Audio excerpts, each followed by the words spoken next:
Welcome to A Call to Action, a series presented by Great Eastern Radio and Brattleboro Community Television.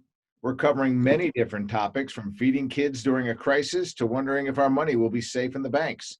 Today, we're talking with Richard Berkfield. He's the Executive Director of Food Connects. I'm Peter Fish-Case. Richard, welcome to A Call to Action. Good morning. Thanks for having me, Peter. Oh, no problem. All right, let's explain to us what Food Connects is. Food Connects is an entrepreneurial nonprofit based in the Brattleboro area. We call ourselves that because from the very beginning we had learned that earning program revenue is good for sustainability of our organization. So we have a farm to school program, which we earn revenue from schools to support any efforts that a school may have in terms of education around food, farming, and nutrition.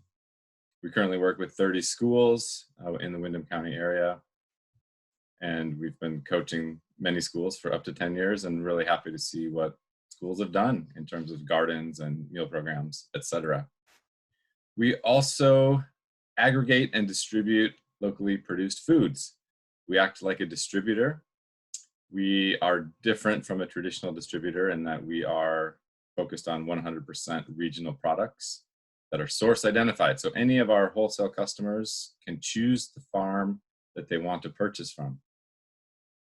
We're also, here's where it's good to be a nonprofit, because while we aim to be as efficient as possible with our operations, we don't want to be profitable on the backs of our farmers. So we're able to maximize the return to the farmers and the small food businesses that we work with.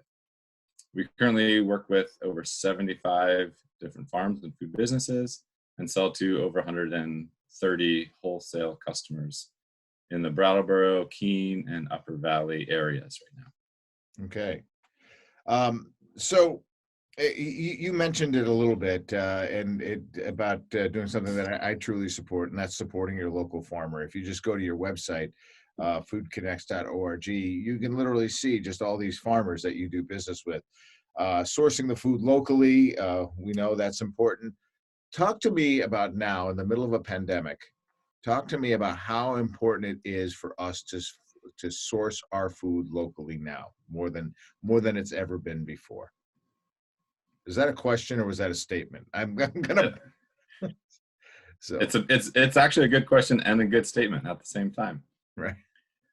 Well, for us, what we've seen in April, through the end of March and April, is that our small producers were really happy to continue having business, and we were able to help coordinate a lot of new sales to some smaller customers that maybe were having a hard time getting products from the larger distributors. So it's been really great to see local farm stands and independent retailers and even our schools continue to buy locally from our producers. For the most part, in our area, it seems like the farmers are doing quite well because there's an increase in demand on their products. And so farmers have actually run out of last year's food. And what's exciting to see is that CSA signups have increased dramatically. And what's been really important for us is the support of the retailers. So the independent retailers, like the co-ops in our areas, like the general stores, these smaller mom and pop type shops that in some of our small rural communities, that's the only place to get food. And we really want to make sure that those stay open, that they are able to buy as much local as they can, and that people who live in those communities are able to still eat food and to eat good, nutritious, and safe food during these times. Yeah, no, it's been really good. I know that sometimes it reminds me of when I grew up in New York, how my mom used to shop, and you used to go to each individual store for each individual thing. And I think even though we're spread out a little bit more, the butcher's not right next to the baker, and who's not next to the shoe store, but being able to kind of go to these local farm stands and do that. Now, you had mentioned a CSA. Now, I know it might be hard to believe, but I only discovered what a CSA was about 2 years ago. Can you explain to folks what that is for those who don't know? Sure. It's been an evolving model. And originally it was really just an opportunity for a farmer to have people pay ahead of time so that the farmer could buy the seeds and the fertilizer and the equipment that they needed for the season. So they had money in advance, and then um, more of a guaranteed market for the produce that they would grow. And people would receive a box of whatever the farmer wanted to put in the box on a weekly basis. What's been great to see is how farmers are innovating to add products from other farms. For example, there's a vegetable producer who's now adding some meat, or adding some eggs, or adding a baked item, or flowers. And so there's partnerships growing so that you're getting more than just a box of produce. Another great innovation is that farmers are now making it possible for you to choose what you want in your box, so that there isn't some, rotting vegetable that you don't like still in your refrigerator. And, a lot of people got turned off by CSAs because there was no choice, and you would just be getting, whatever it was that the farmer had and gave to you. But now things have innovated in great ways, and now it's more of a shopping experience that you can get from CSAs. Yeah, It's really great to see what people are doing around here. and it's a tremendous way to again support your local farmer as well. And I was not aware of all the options that you're being given now, so which is great. Now you guys are also in the Monadnock region, as you mentioned earlier, and also in the Upper Valley. Now, does that model carry over to there and up north as we've come to know it in the Brattleboro area? Yeah, it has. Okay. Yep. Yeah, there's a lot of similarities between all of the regions in the Upper Valley and the Monadnock area in Brattleboro. Even though there's a river and a state line, there's a lot of sharing and similarities, which is great. Yeah, that's what I was just curious to see if it was operating kind of cohesively. Connor Floyd, who's an employee, was on the program weeks ago during the whole onset of this.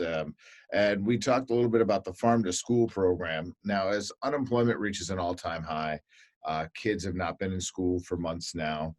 School is going to let out soon. How important is this program now? And what is it? And what is it doing? What is Food Connects doing to help with that supply chain to these kids who might need food? Yeah, I think the big shift was, and the schools in Vermont did an amazing job of transitioning from a regular meal program to the holiday meal or the summer meal program and deliveries. And I know that that's really important for, families to have food at home and have it prepared and delivered and as easy as possible. So Connor and Food Connects were in a position to help the school food service directors to transition their model. And that's something where we were able to, provide some technical assistance and also, be a network for schools. So one school did a program this way, and then we could share how they did that to another school and just, facilitate, making this easy. However, there was one addition that we were able to make, and that was what has been called the food team, for lack of a better term. And that was a partnership of Food Connects and Groundworks and the Vermont Food Bank and the schools, who identified some families who needed some extra support for meals on the weekend. And then through that partnership, we were able to get extra meals on the bus on Fridays for those families to take on the weekend. My sense is that we're going to need to do quite a bit more of that in the time to come. And that was just an initial start of that partnership. And I'm anticipating that there'll be, some more work done to improve meal deliveries, especially during the summer. Right. Which basically answered my next question about your partnerships and your collaborations. Is that typically something that you would look to do, or are these just extenuating circumstances? In general, collaboration is a big part of Food Connects from the very beginning.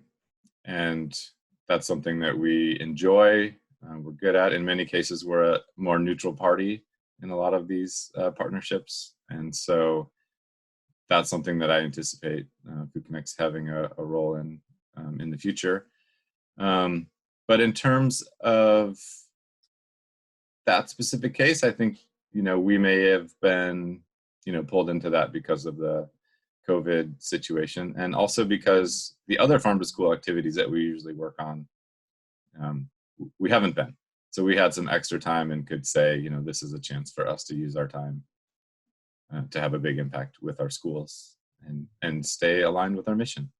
Okay, fair enough.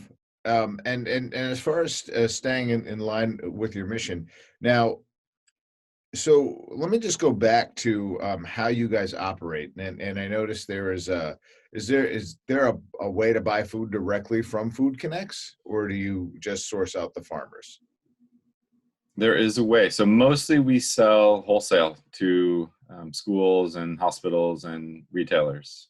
But with COVID, we saw an opportunity, and we had interest from individuals or even small groups of neighbors, um, or larger families, to come together, and we launched a curbside pickup option. So we've got people who sign up and they place an order, and then we coordinate for them to come to our facility in Brattleboro at the Old Book Press.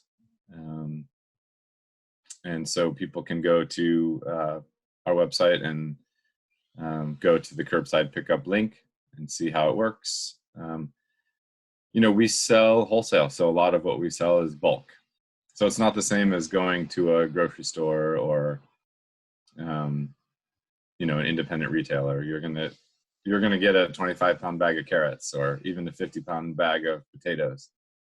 So that's where I want to make sure that it's a good thing for some neighbors to come together, or even some families, or somebody who's got extra storage space Right. and is willing to manage a wholesale order. So you're thinking in terms of ordering, taking advantage of your curbside. It's best to say, just go to your neighbors and say, so I can order this, I can order that, how much of that, and it's just kind of do a little smaller collaboration in order to do a curbside pickup might make the most sense.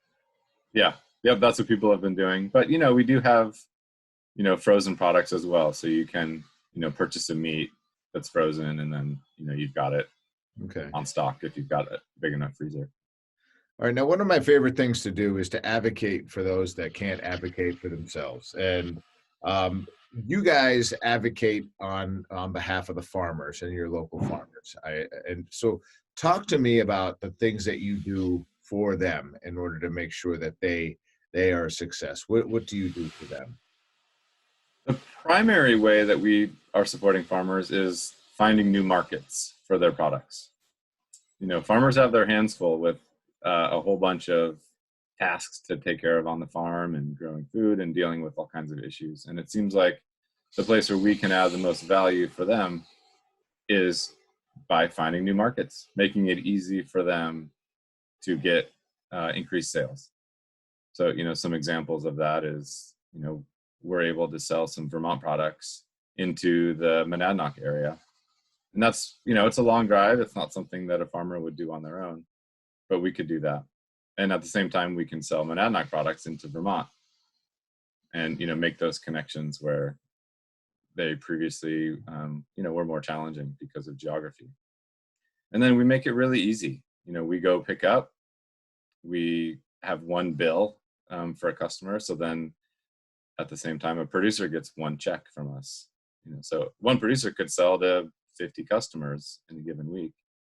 And then instead of getting 50 checks, they get one. Oh, all right. Well, that's got to be a load off when you're just a small independent farmer. It seems like there's been a little bit of a resurgence in the interest in farming. Especially when we get into it. Am I incorrect to say that, or is that an incorrect statement? Has there been a little bit more interest in the farm? You're sort of laughing at me a little bit, but yeah, it's okay. No, I'm not laughing at you. I'm just laughing at the, we've got, an aging population of farmers, and, some people call it a really significant crisis in terms of what's going to happen in the next, 5 to 10 years. And so there are a lot of young people who are going into farming. And I think this is where what made me laugh a little bit is it's really hard to farm, and a lot of people who go into it don't understand all that goes into it.